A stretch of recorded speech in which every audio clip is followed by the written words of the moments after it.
Hi crafters, it's Hannah from HanCraftedCards.com. Welcome to my channel today. This is the card that I'm going to be showing you how to make. It's using the reverse masking technique. So I will explain what that is and show you how to do it. So if this is a technique that you have already done before, I'd actually love to see your cards. You can post on my Facebook group. There'll be a link for it in the description.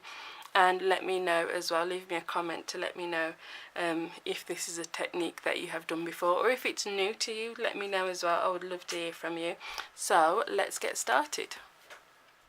I'm going to start off this card with a card base, and I've got a mask here that I've cut out of copy paper, just normal printer paper, with the butterflies thinlet die.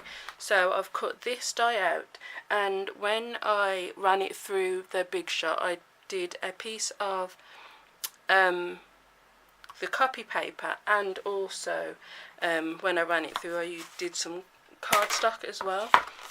This was because when I tried it with just the printer paper, it didn't actually cut because it's too thin. Basically, I forgot I need that as well. So when you run it through, do paper and a piece of cardstock as well. So first I actually want the cardstock one. So I'm just going to try and get that in the middle of my card. Oops. So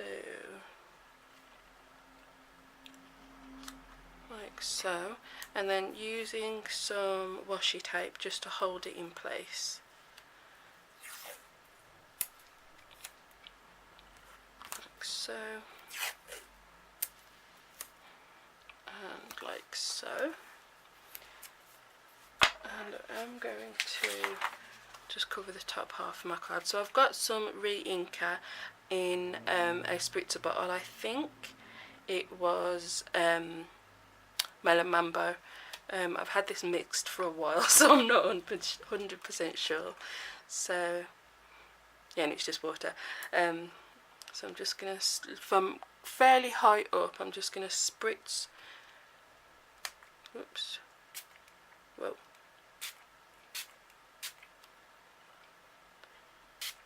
Until it's as dark as I like. That looks about right. So I'm just going to let this dry, and then we can move on to the next step. It has dried now, and I've taken the hardwood background stamp, and then the mask that I cut out of printer paper, I'm going to put that over, and hopefully, because it's just printer paper and not cardstock, it's not as thick, so you hopefully won't get a halo around the edge. Let's try and line that up. And you could offset it, set it if you wanted to as well. That would look quite nice.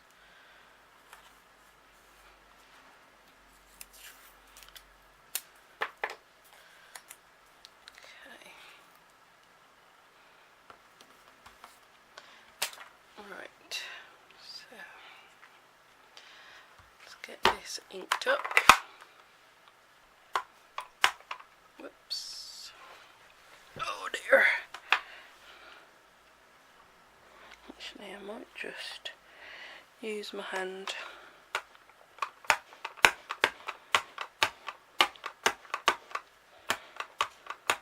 Whoa.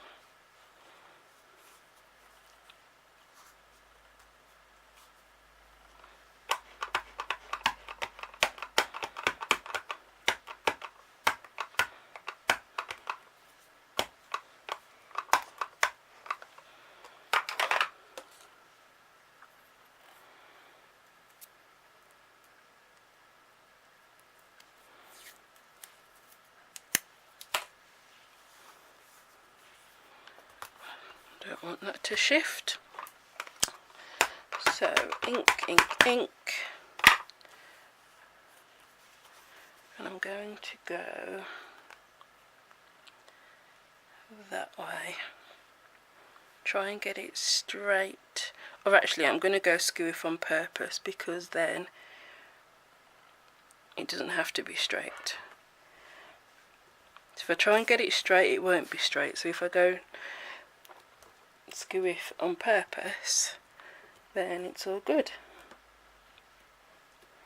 And I'm really pressing down because this is a big stamp and I don't want any spots to be missed, because they can't really go back and fix it.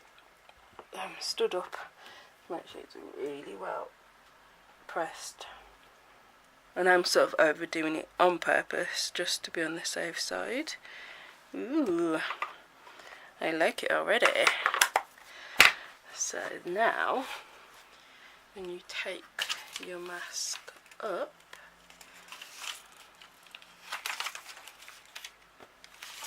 ta-da! I love it. That's awesome.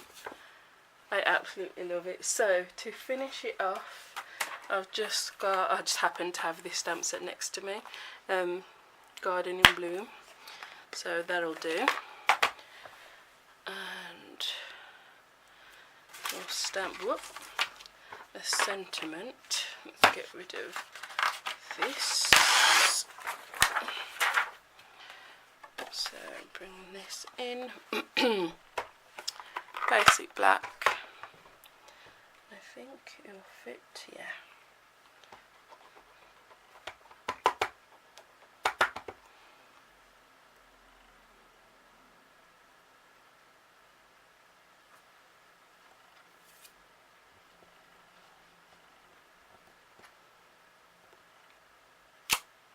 Awesome.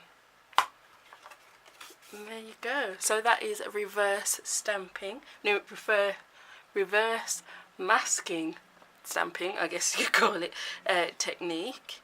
And I love how that has turned out. It's awesome. Yay, I'm so glad it worked. So let me know if you've done this technique before, and don't forget you can post your versions of this technique over on my Facebook group. There'll be links for it in the description, and another couple of videos over there for you to watch. So I will see you next time. Bye.